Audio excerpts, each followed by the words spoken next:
샬롬, 말씀을 사랑하는 강도사입니다. 2021년 1월 13일 수요일 강도사와 함께하는 3분 묵상 시작하도록 하겠습니다.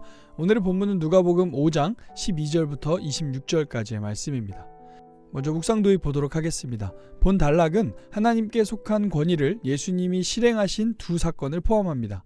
하나는 나병 환자를 치유한 사건이고 다른 하나는 죄를 용서한 사건입니다. 두 사건은 예수님이 나사렛 회당에서 선언하신 복음의 실현, 즉 눌린 자에게 자유를 선사하는 일에 해당합니다. 예수님의 권위를 확고히 믿고 나아오는 자마다 복음의 혜택을 누리고 있습니다. 다음은 본문 개요를 보겠습니다. 오늘은 총 두 단락으로 나눠지는데요. 먼저 12절부터 16절까지 나병 치유의 권위에 대해서, 다음 17절부터 26절까지 죄 용서의 권위에 대해서 예수님의 권위를 다루고 있는 내용이 나오고 있습니다. 다음은 배경 이해를 보겠습니다. 본문에 등장하는 나병은 한센병을 포함한 여러 종류의 피부 질환을 가리키며 당시 의술로는 치유가 불가능한 병이었습니다. 이 병은 격리를 요구받았으므로 사회적 질병이었을 뿐 아니라 신앙 공동체에서도 부정환자로 규정한 종교적 질환이었습니다.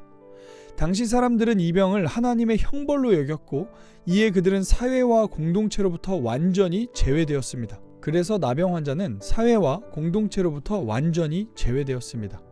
결국 그들은 살아있으나 사회적, 종교적으로는 죽은 자 취급을 당하는 소외의 고통을 가장 처절하게 경험한 사람들이었습니다.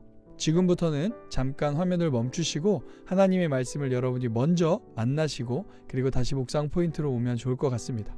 지금부터는 오늘 본문을 통한 묵상 포인트 한 가지를 살펴보겠습니다. 새로운 삶입니다. 나병 환자는 사회적으로나 종교적으로 격리되어야 할 부정한 자였습니다. 그러나 그는 예수님께 나아옵니다. 그리고 예수님은 그를 거절하지 않으시고 고치십니다. 그리고 이후 제사장에게 보이고 완치 확정을 받고 모세의 법대로 예물을 드리라고 명하십니다. 그렇습니다. 그는 단순히 병만 치료받은 것이 아닙니다. 새로운 삶을 받게 된 것입니다. 예수님을 만난다는 것, 예수님을 믿는다는 것은 단순한 문제 해결을 얻는 일이 아닌 것입니다. 다시 태어나는 겁니다. 새로운 삶을 선물로 받는 것입니다. 사랑하는 여러분, 질문하겠습니다. 여러분은 정말 예수님을 믿으십니까? 그렇다면 우리는 완전히 새로운 삶을 받은 자들인 것입니다. 그러므로 우리는 오늘부터라도 습관처럼 따라오던 죄악을 던져버리고 주님과 함께 새로운 삶을 시작하는 아름다운 하루가 되길 소망합니다. 감사합니다.